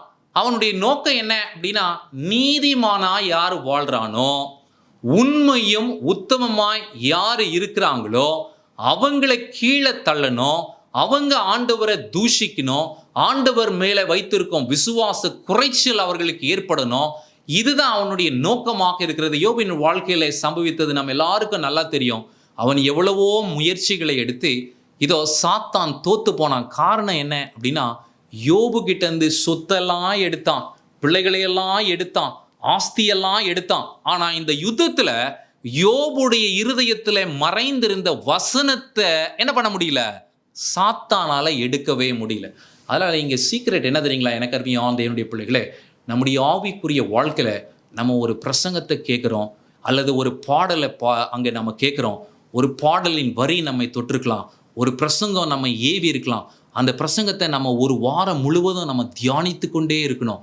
அப்படி நம்ம இருக்கும்போது தான் இந்த ஆவிக்குரிய யுத்தத்திலே நமக்கு ஆண்டவர் வெற்றியை கொடுப்பார். இப்போ நம்ம எல்லாருக்கும் நல்லா தெரியும், எங்கள் யோபுனுடைய வாழ்க்கையில சோதிக்கத்தக்கதாக சாத்தான் எப்படி போனான், ஒளியின் தூதனுடைய வேஷத்தை தரித்து கொண்டு போனான் என்று சொல்லி நாம் பார்க்கிறோம். அப்படி என்றால் நிச்சயமாகவே எனக்கு அருமையான தேவனுடைய பிள்ளைகளே, அதை பவுல் ரொம்ப அழகா சொல்றார். 2 கொரிந்தியர் 11:14 சொல்லும்போது, அது ஆச்சரியம் அல்ல, சாத்தானும் ஒளியின் தூதனுடைய வேஷத்தை தரித்து கொள்ளுகிறான் என்று சொல்லி நாம் அறிகிறோம். நிச்சயமாகவே எனக்கு அருமையான தேவனுடைய பிள்ளைகளே, இந்த வஞ்சனை குறித்து நம்ம ரொம்ப ஜாக்கிரதையா இருக்கணும். ஏன் அப்படின்னா, ஒளியின் தூதனுடைய வேஷத்திலே கடைசியா வந்து பல பொய்யான அற்புதங்களையும் அடையாளங்களையும் அவன் செய்து அநேகரை வஞ்சிக்கும் காலம் சமீபித்து இருக்கிறது. அதனால் நாம் ரொம்ப ஜாக்கிரதையாக இருக்க வேண்டும். ஆனாலும் இதோ யோபுவின் சம்பவத்திலே அவனுக்கு ஆண்டோடைய சமூகத்திலே போக வாய்ப்பு இருந்தது. ஆனால் இப்பொழுது கல்வாரி மரணத்துக்கு அப்புறம் அவனால் போக முடியாது. அதை தான் வெளிப்படுத்தல் 12 ஆண்டவர் காண்பிக்கிறாரு. அவர்கள் இருந்த இடம் காணப்படாமற் போயிற்று. அதே போல அவன் கீழே தள்ளப்பட்டான், பூமியிலே அவன் உலாவிக் கொண்டிருக்கிறான், உங்களையும் என்னையும் சோதிக்கத்தக்கதாக இருக்கிறான். அவனை நம்ம பார்க்க முடியாது, ஆனால் அவனுடைய கிரியைகளை நாம் புரிந்து கொள்ளலாம், அவனுடைய தந்திரம் என்ன, அவனுடைய நோக்கம் என்ன, அவனுடைய செயல்பாடு எவ்விதமாக இருக்கும், அவனுடைய ஆயுதங்கள் என்ன என்பதையெல்லாம் இந்த ஒரு மாதத்தில் இன்னும் அழகாக நம்ம ரொம்ப டீப்பாக படிக்கத்தக்கதாக இருக்கிறோம். சரி, நான்காவதாக நிறைய பேர் என்ன நினைக்கிறாங்கன்னா, இந்த யுத்தம் என்று சொல்லும்போது இது பாஸ்டருக்குரியது என்று நிறைய பேர் நினைக்கிறாங்க. இப்போ ஒரு உதாரணத்துக்கு பிசாசு ஓட்டணும் அப்படின்னா நிறைய பேர் நினைக்கிறாங்கன்னா அது பாஸ்டர் தான் ஓட்டுவார், பாஸ்டரால் தான் ஓட்ட முடியும் என்கின்ற எண்ணம் அவர்களுக்கு இருக்கிறது. அப்படி இல்லை எனக்கு அருமையான தேவனுடைய பிள்ளைகளே. யாரெல்லாம் தேவனுடைய பலனை தரித்து கொள்ளுகிறார்களோ, யாரெல்லாம் பரிபூர்ணமாக ஆண்டவருக்கு கீழ்ப்படிய தங்களை ஒப்பு கொடுத்திருக்கிறார்களோ, தேவ ஆவியினால் நிரப்பப்பட்ட யாருமே இந்த யுத்தத்திலே நிற்கலாம். இந்த யுத்தத்தில் நான் எனக்கும் இந்த யுத்தத்துக்கும் சம்மந்தம் இல்லைன்னு ஒரு கிறிஸ்துவன் கூட சொல்ல முடியாது. ஏன் அப்படின்னா every Christian is involved in this battle. இந்த யுத்தத்திலே அல்லது இந்த ஆன்மீக போராட்டத்திலே ஒவ்வொரு கிறிஸ்துவனும் அவனுக்கு பங்கு இருக்கிறது என்பதை நீங்களும் நானும் புரிந்து கொள்ள வேண்டும். அதை மிக அழகாக ஆண்டவர் காண்பித்து விட்டார். அதை சொல்லும் போதே ஜெயிக்கிறவர்களை குறித்தும் அவனை வெல்லுகிறவர்களை குறித்து ஆண்டவர் மிக அழகான சாட்சியை கொடுக்கிறார். அதை சொல்லும் பொழுது அவனை அவருடைய வசனத்தினாலும் அவருடைய வாயின் சாட்சியினாலும் ஜெயித்தார்கள் என்பதை மிக அழகாக வெளிப்படுத்தல் 12 காண்பிக்கிறார். ஆனா இப்போ 10வது வசனத்தை வாசிப்போமே. அப்பொழுது வானத்திலே ஒரு பெரிய சத்தம் உண்டாகி, இப்பொழுது ரட்சிப்பும் வல்லமையும் தேவனுடைய ராஜ்யமும் அவருடைய கிறிஸ்துவின் அதிகாரமும் உண்டாயிருக்கிறது. அப்படின்னா இன்னொரு பகுதியிலே கிறிஸ்து வெற்றி சிறந்தாயிற்று. கிறிஸ்துவானவர் தம்முடைய பிள்ளைகளை எல்லாம் பலப்படுத்தும் பொழுது சாத்தானும் அவனுடைய சேனைகளும் கிறிஸ்துவின் பலனுக்கு முன்பாக நடுங்குகிறது. கிறிஸ்து இந்த பூமியிலே வந்த பொழுது அவர் நடந்த போதெல்லாம் பிசாசு பிடித்தவர்கள் நடுங்கினார்கள் என்று பார்க்கிறோம். பிசாசுகள் பயந்தது என்று நாம் பார்க்கிறோம். எங்களை விட்டுவிடும் தேவகுமாரரே என்று சொல்லி நடுங்கின சத்தங்களை குறித்து வேதத்திலே நாம் வாசிக்கிறோம். ஏன் அப்படின்னா குமாரருடைய ராஜ்யம் உண்டாயிருக்கிறது. அதனால் எனக்கு அருமையான தேவனுடைய பிள்ளைகளே, நான் இந்த பூமியில இருக்கிறேன். இன்னும் இன்னைக்கு நிறைய பேர் சொல்லுவாங்க, நான் ஒரு கிறிஸ்துவர் சொல்லி கேட்டு எனக்கு ரொம்ப வேதனையா இருந்துச்சு. அவர் என்ன தெரியுங்களா சொன்னாரு? சாத்தான் ரொம்ப பவர்ஃபுல் பிரதர், அவனெல்லாம் ஜெயிக்க முடியாது பிரதர் அப்படின்னு சொல்றார். இப்போ எந்த அளவுக்கு அவர் ஆண்டவருக்குள்ள பலப்பட்டிருக்கிறார். இப்போ ஆண்டவர் உங்களையும் என்னை அழைத்ததின் நோக்கமே என்ன அப்படின்னா, அவர் வெற்றி பெற்றார். அதே வெற்றியை நம்முடைய வாழ்க்கையிலே கொடுக்கிறதற்கு ஆண்டவர் வல்லவராக இருக்கிறார். அப்படி என்றால் தேவனுடைய பலனை நீங்களும் நானும் தரித்து கொள்ள வேண்டும் என கருமையான் தேவனுடைய பிள்ளைகளே. அதை குறித்து ஆண்டவர் சொல்லும் போது தேவனுடைய பரிசுத்தவான்களை குறித்து வெளிப்படுத்தல் 12:11 மரணம் நேரிடுகிறதா இருந்தாலும் அதற்கு தப்பும்படியாய் தங்கள் ஜீவனையும் பாராமல். அப்படின்னா பரிசுத்தவானுக்கு நல்லா தெரியும், என்னைக்கா இருந்தாலும் இந்த பூமியில ஒரு நாள் நம்ம சாகதான் போறோம். ஆனா இந்த சாவு பாவத்திற்காக அல்ல, அசுத்தத்திற்காக அல்ல, தேவனுடைய நாமத்திற்காக என்று சொல்லி அவங்க என்ன பண்ணுவாங்களாம், கீழே சொல்றாரு பாருங்கள், ஆட்டுக்குட்டியானுடைய இரத்தத்தினாலும் தங்களுடைய சாட்சியின் வசனத்தினாலும் அவனை ஜெயித்தார்கள். அப்படி என்றால் எனக்கு அருமையான தேவனுடைய பிள்ளைகளே, நம்முடைய சாட்சி எப்படிப்பட்டதாக இருக்கிறது என்பது ரொம்ப ரொம்ப முக்கியங்க. நான் மரிக்கிறதுக்கு முன்னாடி என்னுடைய சாட்சி மிக முக்கியமாக ஆண்டவர் கவனிக்கிறார். ஏன் அப்படின்னா ஆண்டவரும் பரலோகத்தில் ஒரு புக்ஸ் வச்சிருக்கிறார். பாவ புஸ்தகம் இருக்கு, ஞாபக புஸ்தகம் இருக்கு, ஜீவ புஸ்தகம் இருக்கு. தேவ தூதர்கள் ஊழியத்தை செய்கிறாங்க. ஆண்டவர் எல்லா பதிவேட்டுகளிலும் சரியா எல்லாம் ஒவ்வொன்றையும் வச்சிருக்கிறார். நம்ம என்ன நினைக்கிறோம், எளிதாக நாம் தப்பி விடலாம் என்று நாம் நினைக்கிறோம். அப்படி எல்லாம் எனக்கு அருமையான தேவனுடைய பிள்ளைகளே, ஒரு விஷயத்தை நல்லா தெரிஞ்சுக்கோங்க. நம்முடைய சக மனிதர்கள்கிட்ட மறைச்சி பாவத்தை செஞ்சு நம்ம ஒரு நல்ல நீதிமான்னு பேர் வாங்கிடலாம். ஆனா யார் பார்த்துக்கிட்டே இருக்கா? சகோதரனை குற்றம் சாட்டுகிற சாத்தானும் அவனுடைய சேனைகளும் பார்த்து கொண்டிருக்கிறது. இப்போ அவங்களுடைய வேலையே என்ன தெரியுங்களா? பார்த்தீங்களா, நீங்க ஞானஸ்தானம் எடுத்துட்டீங்க அப்படின்னு உங்க மகன் அப்படின்னு சொல்றீங்களே, அவர் என்ன பண்ணிட்டு இருக்காரு பாருங்க. நீங்க ரொம்ப பெரிய பாஸ்டர்ன்னு சொன்னீங்கல்ல, அந்த பாஸ்டர் என்ன பண்ணிட்டு இருக்காரு பாருங்க என்று இங்கிருந்து தூஷணமான வார்த்தைகளை சொல்ல அவனும் அவனுடைய சேனைகளும் துணிந்திருக்கிறது என்பதை ஆண்டவர் காண்பித்திருக்கிறார். அப்படின்னா இந்த யுத்தம் ஒரு உச்சகட்டத்தை அடையும். இந்த உச்சகட்டத்திலே நீங்களும் நானும் எப்படிப்பட்ட சாட்சியை உடையவர்களாக இருக்கிறோம் என்பது ரொம்ப ரொம்ப முக்கியங்க. ஒரு டைம் ஒரு பாஸ்டர் பிசாசை விரட்டுறதுக்காக போனார். இப்போ பிசாசுகளை விரட்டத்தக்கதாக போன பொழுது அவர் ரொம்ப வல்லமையான ஒரு ஊழியக்காரர். வல்லமையான ஊழியக்காரர் ரொம்ப வல்லமையாக எல்லா ஊழியங்களையும் செய்வார். அவர் ஒரு ஹாஸ்டலில் 5 பிள்ளைங்களுக்கு பிசாசு பிடிச்சிருச்சு. இப்போது இவருக்கு முதல் அனுபவம். இதுக்கு முன்னாடி ஒரு பிசாசு பிடித்தவங்கள விரட்டி இருக்கிறாரு, 2 பேர் இருக்கிறவங்கள விரட்டி இருக்காரு. ஆனால் ஒரே டைமில் 5 பேருக்கு. அது எப்படின்னா, ஒரு பெண்ணை, ஒரு சின்ன வாலிப பெண்ணை பிடிச்சிருக்கோம். அந்த பெண்ணுக்காக ஜெபம் பண்ணும்போது உடனே அந்த ஆவி அங்கேருந்து இன்னொரு பெண்ணு மேலே தாவும். இவ்விதமான ஒரு சூழ்நிலையில் இவர் போய் ஜெபிக்க ஆரம்பித்தார். கையை வைத்து ஜெபிக்க ஆரம்பித்ததும் அந்த பிசாசு அந்த யுத்தத்தில் பயங்கர உச்சக்கட்டத்தை காமிச்சிருச்சு. அவர் சொல்கிறாரு, தம்பி நான் இப்படி இந்த சைடு கை வச்சுட்டு ஜெபம் பண்ணிட்டு இப்படி போகிறேன், அடுத்து இன்னொரு பெண்ணுக்கு வருது தம்பி, எனக்கு என்ன பண்ணுறதுனே தெரில, எனக்கு ரொம்ப ஒரு பயங்கர வேதனை ஆயிடுச்சு. ஒரு அனுபவம் மிக்க ஒரு ஊழியக்காரர். இப்போ அவர் என்கிட்ட சொன்னார், தம்பி அந்த பிசாசு ஒரு வார்த்தையை சொல்லிச்சு, அது என்ன தெரியுங்களா, நீ இவங்க மேலெல்லாம் கை வச்சு ஜெபம் பண்ணுற, இவங்க எப்படி ஆண்டவருடைய பிள்ளைகளாக இருக்க முடியும்? இவங்க பைபிளே படிக்கிறது இல்லை, இவங்க சரியாக சர்ச்சுக்கு போனோம் அப்படின்னா சர்ச்சுக்கு போகிறதுக்கு இவங்களுக்கு விருப்பமே இல்லை, இவங்களை போய் நீ ஆண்டவருடைய பிள்ளைன்னு சொல்லி நீ கை வச்சு ஜெபம் பண்ணுறியே, இவங்க ஆண்டவருடைய பிள்ளையே கிடையாது அப்படின்னு. நான் சாத்தானுடைய ஆவி என்ன சொல்லுது, இவன் ஜெபிக்கல, இவன் ஆண்டவருடைய காரியத்தில் இவன் பலப்படலை, அப்போ இவன் யாரு? என்னுடையவன். இப்போ யோசிச்சு பாருங்க, 5வது மிக முக்கியமான காரியம் என்ன அப்படின்னா, சாத்தான் உரிமை கொண்டாடுகிறான். அதை தான் எனக்கு அந்த மூத்த பாஸ்டர் சொன்னார், தம்பி கீழ்ப்படியாமை ஒரு சின்ன விஷயத்தில் இருந்தால் கூட யார் உரிமை கொண்டாடுவா? பிசாசு உரிமை கொண்டாடுவான். இப்போ இந்த 2 ராஜ்யத்தில் கிறிஸ்து ஒரு பக்கத்தில் உரிமை கொண்டாடுறாரு. இது என்னுடைய மகன், இதோ இவனுக்காக நான் ரத்தம் சிந்தினேன், இதோ என் ரத்தம் இவனுக்காக சிந்தப்பட்டது, இவன் ஜெயிப்பான், என்னுடைய ஆவியானவர் அவனை பின்தொடர்கிறார், இதோ அவனில் கிரியை செய்கிறார் என்று சொல்லி ஒரு பக்கத்தில் ஆண்டவர் வேலை செய்கிறார், இன்னொரு பக்கத்தில் சாத்தான் இல்லை, இவன் பாவி, இவன் என்னுடையவன். அதற்கு ஒரு உதாரணம் கொடுக்குறேனே, யூதாவின் புத்தகம் 1ஆம் அதிகாரம் 9வது வசனம். இதோடு நாம் தியானத்தையும் நிறைவு செய்வோம். பிரதான தூதனாகிய மீகாவேல் மோசேயின் சரீரத்தை குறித்து பிசாசோடு தர்க்கித்து பேசின போது, அப்படின்னா இந்த ஆவிக்குரிய யுத்தத்தில் இப்போ மோசே மரிச்சிட்டார். மரிச்ச மோசேவை உயிர்த்தெழுந்து பரலோகத்திற்கு கொண்டு போகணும். மீகாவேல் அதற்காக தான் வந்திருக்கிறார்.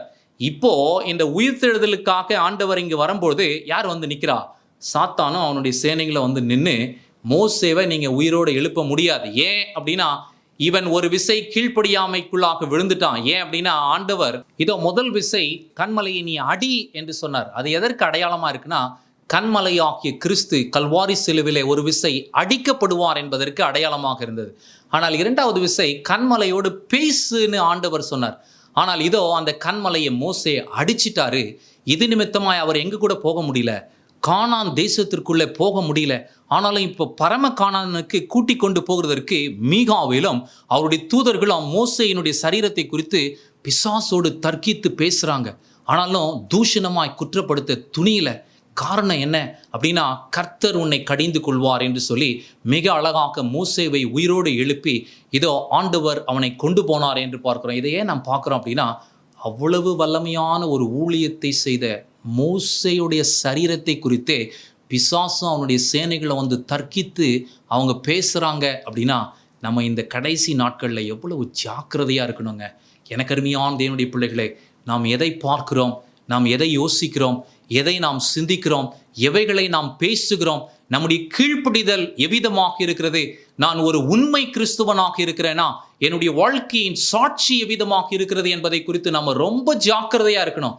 அந்த சீனியர் பாஸ்டர் என்கிட்ட சொன்னார், தம்பி ஒரு விஷயத்தை அந்த பிசாசு ஓட்டின அனுபவத்தில் நான் புரிஞ்சுக்கிட்டேன். அது என்ன அப்படின்னா, பிசாசு உரிமை கொண்டாடுறான் தம்பி என்பதை அவர் சொன்னார். நிச்சயமாகவே எனக்கு அருமையான தேவனுடைய பிள்ளைகளே, மோசேயின் சரீரத்தின் மேலே அவன் உரிமை கொண்டாடினான் என்றால் நீங்களும் நானும் எவ்வளவு ஜாக்கிரதையாக இருக்க வேண்டும். ஏன் அப்படின்னா, இந்த யுத்தம் ஒரு கடைசி கட்டத்திற்கு வந்திருக்கிறது.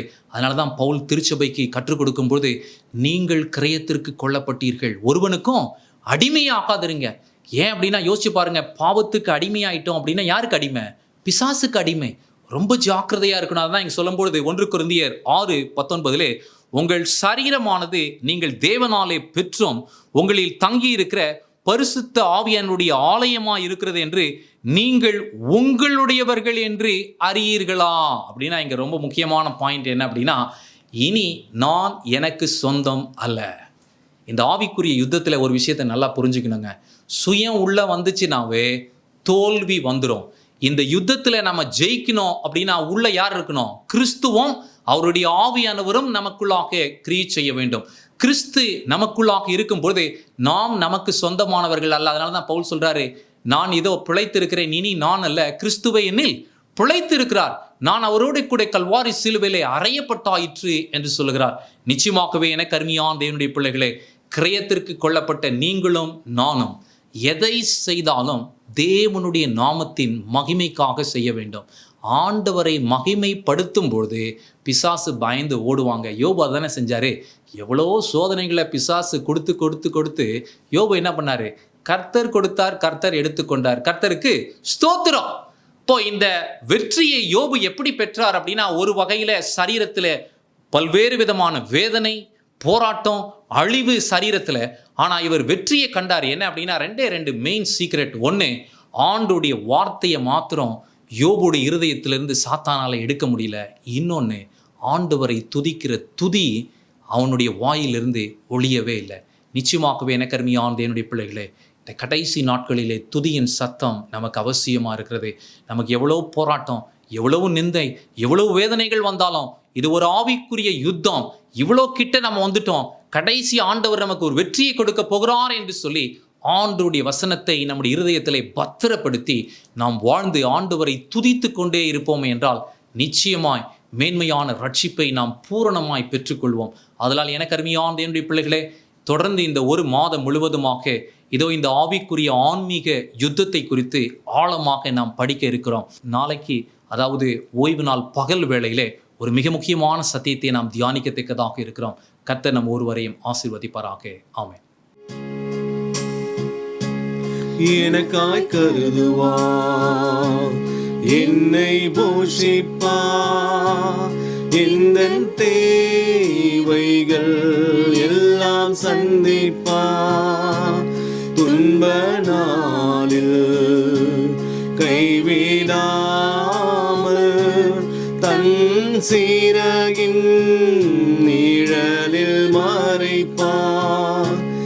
எனக்காய் கருதுவார், என்னை போஷிப்பார், எந்த தேவைகள் எல்லாம் சந்திப்பார், துன்ப நாளில் கைவிடாமல் தன் சீரகின் நிழலில் மறைப்பார்.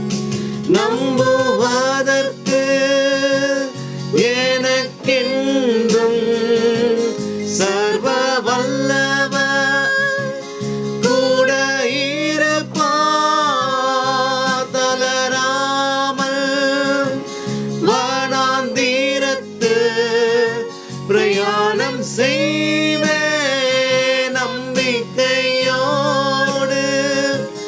நம்புவதற்கு எனக்கென்றும் சர்வ வல்லவர் கூட இருப்பார். தளராமல் வனாந்திரத்து பிரயாணம் செய்வே நம்பிக்கையோடு. பொல்லாப்புகள் நேரிடாது, வாதையோ உன்னை அணுகாது.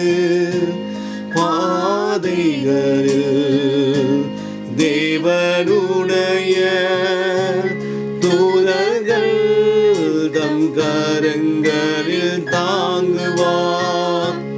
பொல்லாப்புகள் நேரிடாது, வாதையோ உன்னை அணுகாது. பாதைகளில் தேவனுடைய தூதர்கள் தம் கரங்களில் தாங்குவார். நம்புவதற்கு எனக்கென்றும் சர்வ வல்லவர் கூட இருப்பார். தளராமல் வனாந்திரத்து பிரயாணம் செய்வே நம்பிக்கையோடு.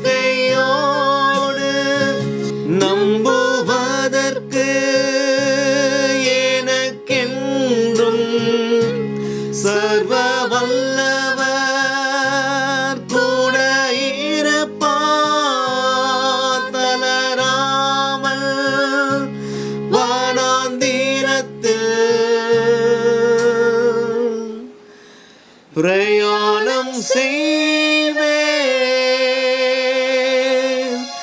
நம்பிக்கையோடு.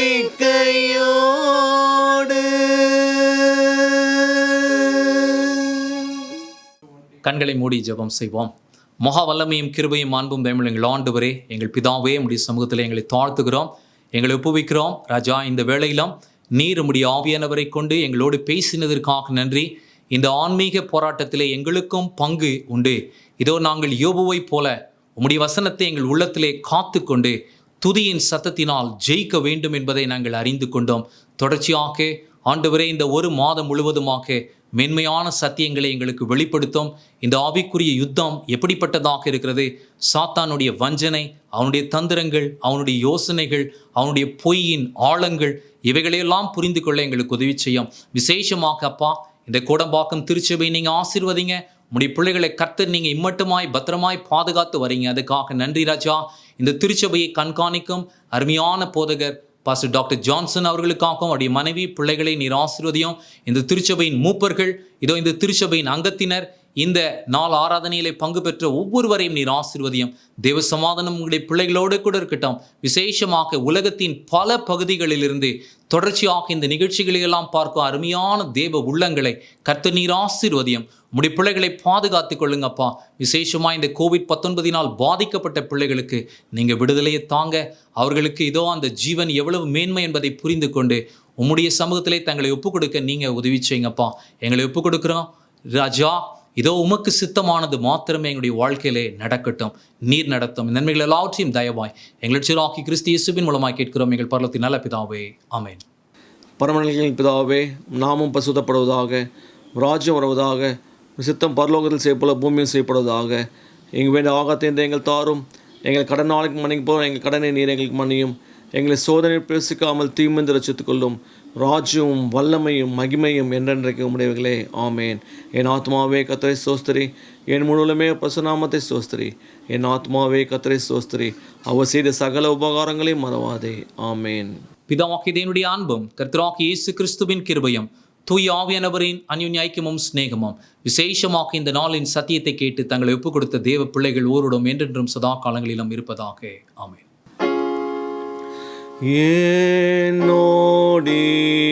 என்னோடீரோம் என் நேசர் கர்த்தரே,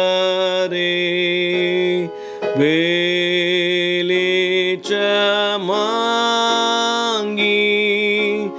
ஈரோத்ராயிற்றே, மற்றொரு தாசை ஆற்று போயினோம், நீர்மை சகாயரே என்னோடி